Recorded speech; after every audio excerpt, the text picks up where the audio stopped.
오늘의 사연 지금 바로 시작해 볼게요. 제가 군대도 가기 전의 이야기입니다. 추억팔이나 마찬가지지만 여기 올라온 사연들 못지않게 저한테는 좋았던 추억이라 이렇게 저희 이야기도 하나 적어 보냅니다. 당시에 친구들하고 같이 동반 입대 신청을 해서 입대 날짜가 정해졌습니다. 그런데 그 날짜가 진짜 애매하게 잡혀서 본의 아니게 긴 시간을 학교도 다니지도 않고 백수로 지냈습니다. 그나마 다행인 건 동반 입대를 신청했기 때문에 허송세월을 같이 보내는 동지들이 있었다는 게 위안이 되었네요.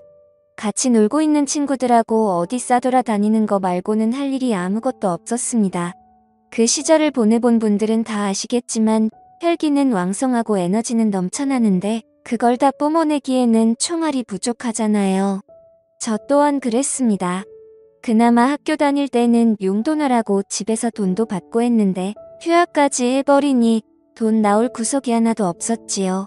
이때까지는 시간이 남았는데 그렇다고 저희 젊음을 아무것도 하지 않고 태워버리기엔 하루가 안타깝던 상황이었습니다. 이러나 저러나 바꿀 수 없는 게 저희 때 날짜였고 그래서 월급 받는 아르바이트도 좋지만 단기로 괜찮게 돈을 벌 수 있는 방법이 있으면 좋겠다 생각했습니다. 그러다 생각한 게 과외였어요. 다른 건 몰라도 제가 수학 하나만큼은 자신이 있었고 학교도 꽤나 이름이 있던 곳이라 대충 전단지 만들어서 집 근처에 있는 아파트 단지까지 해서 몰래 전단지를 붙이고 다녔습니다.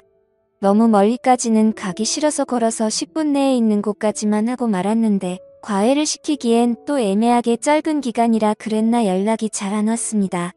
시세보다 싸게 해줄 생각이 있었는데 금액을 적어놓지 않아서 그랬나 연락이 거의 없었습니다. 결국 수중에 돈이 다 떨어질 때까지 저한테는 아무런 연락이 오지 않았고 그래서 그냥 다른 아르바이트 자리나 찾아봐야겠다 자포자기하고 그나마 집 근처 가까운 곳에서 일할 만한 곳이 있나 찾아볼 유량이었습니다. 당구장에서 친구들이랑 죽치고 시간 보내고 있는데 그날따라 담화가 엄청 잘 붙더군요. 한참 집중하고 있는데 전화가 왔습니다. 과외 선생님을 찾는 전화라고. 그렇게 기다리던 전화였는데 당구 치는데 정신이 팔려서 다음날에 제가 직접 찾아뵙겠다 말하고 주소만 대충 받아놓고 전화를 끊었습니다. 문자로 받은 주소를 보고 갔는데 제가 전단지에 붙여놓은 아파트가 아니더라고요. 거기서 조금 더 구석으로 들어가야 있는 조금 오래된 빌라였습니다. 제 전단지는 어떻게 보고 연락을 준 건지 싶더라고요. 초인종을 누르니 전화에서 들었던 목소리가 들려왔습니다. 목소리만 들었을 때는 몰랐는데 문을 열고 나온 여자를 보니 갑자기 제 온몸에 열이 확 오르고 얼굴이 뜨거워지는 게 느껴졌습니다. 굳이 비교하자면 연예인 누구를 닮은 동그란 계란형 얼굴을 가진 여자였는데 솔직히 과외를 알아볼 정도로 큰 자식이 있는 애엄마라는 생각은 하나도 들지 않는 동안의 미모였습니다. 심지어 주름 하나 보이지 않는 새하얗고 투명한 피부에 한참 점심이 지난 시간이었는데도 화장기 하나 없는 얼굴만 봤을 때 대학생인 저랑 둘만 두고 본다면 누가 더 나이가 많은 사람인지 구분하기 힘들 정도라 생각했습니다. 긴장해서 그런가 문 앞에서 서투른 인사를 하고 상담을 해보겠다며 그녀를 따라 집 안으로 들어갔습니다.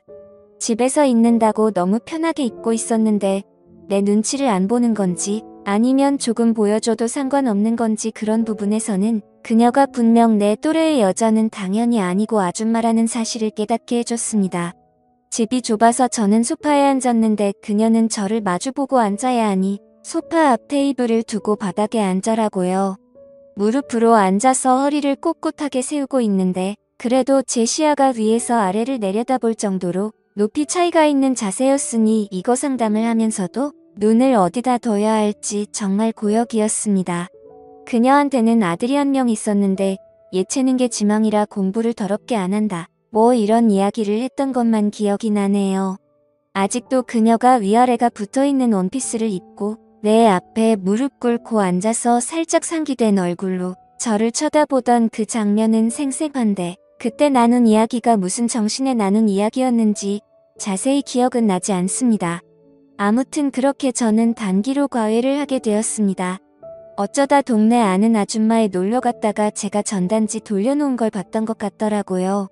당장 과외시키기에는 형편이 어려운 상황이었는데 기간도 짧고 하는 걸 보니까 제가 군입대 앞두고 돈 벌려는 것 같아서 연락을 준 거라고 하더군요.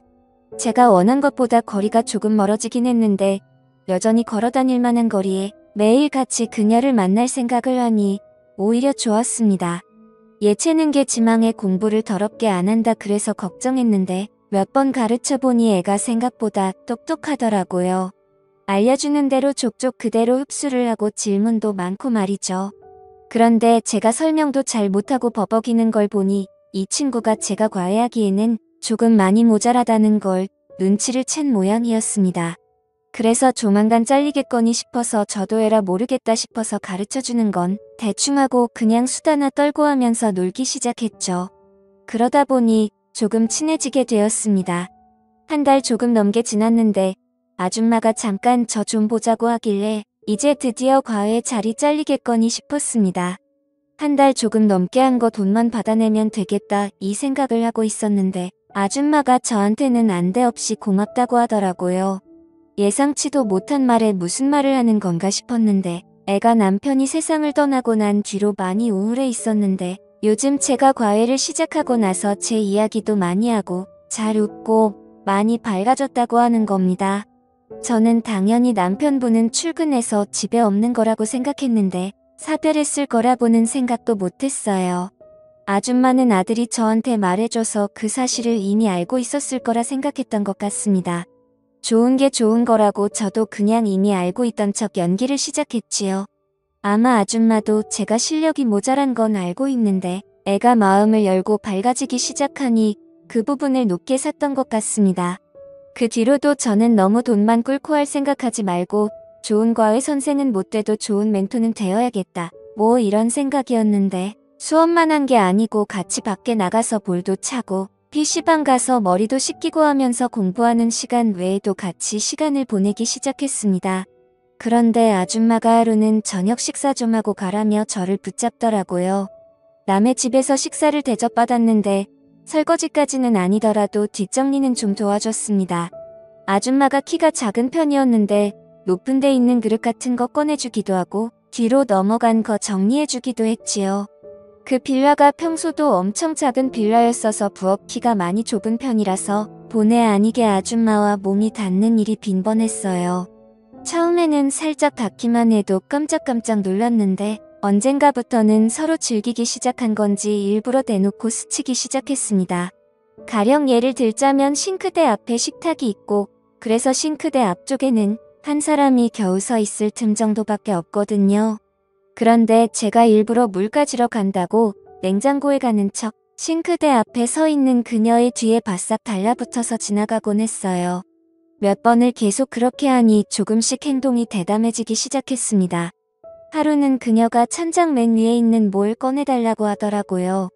그래서 제가 알겠다 말하고 그녀를 마주보고 서서 어깨를 감싸 안듯 껴안은 뒤 까치발을 들어 맨 위에 있는 걸 꺼내서 내렸습니다.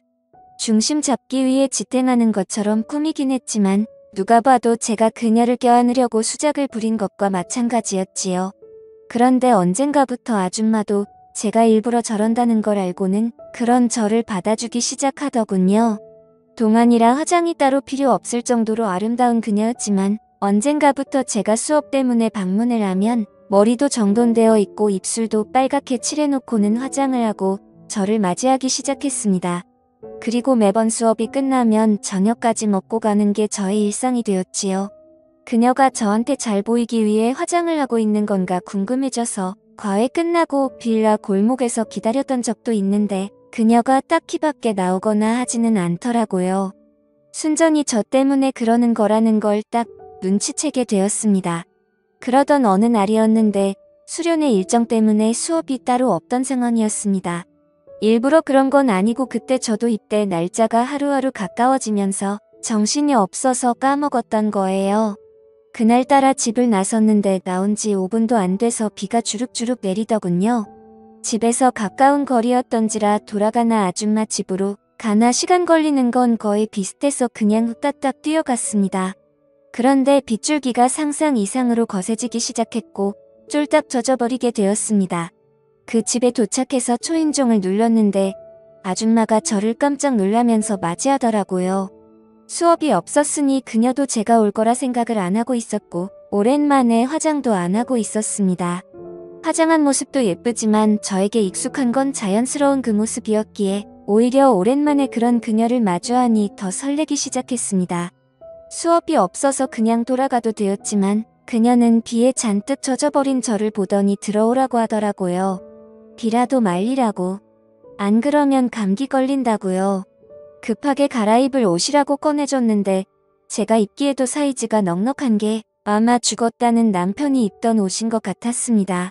굵은 빗줄기가 창문을 때리는 소리만 들릴 뿐 그 집 안에서 그녀와 저는 서로를 응시한 채 아무 말도 나누지 못하고 있었습니다. 2시간 정도 후에 소나기가 그치고 집 안으로 햇살이 들어서기 시작했을 때는 그녀는 그녀의 방 안에서 제 팔을 베고 누워 있었습니다. 결국 저는 그녀와 사랑에 빠지게 되었던 거죠.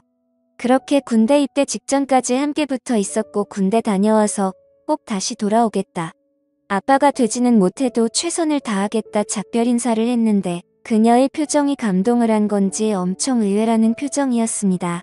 당연히 저는 그녀가 저를 기다릴 줄 알았는데 입대 후 첫 휴가를 나오고 군복을 입은 늠름한 모습을 보여주고자 그녀 집에 찾아갔는데 초인종을 누르니 웬 모르는 사람이 튀어나오더군요. 전에 살던 분은 어디 갔냐고 물으니 저한테는 말도 없이 이사를 떠났던 겁니다.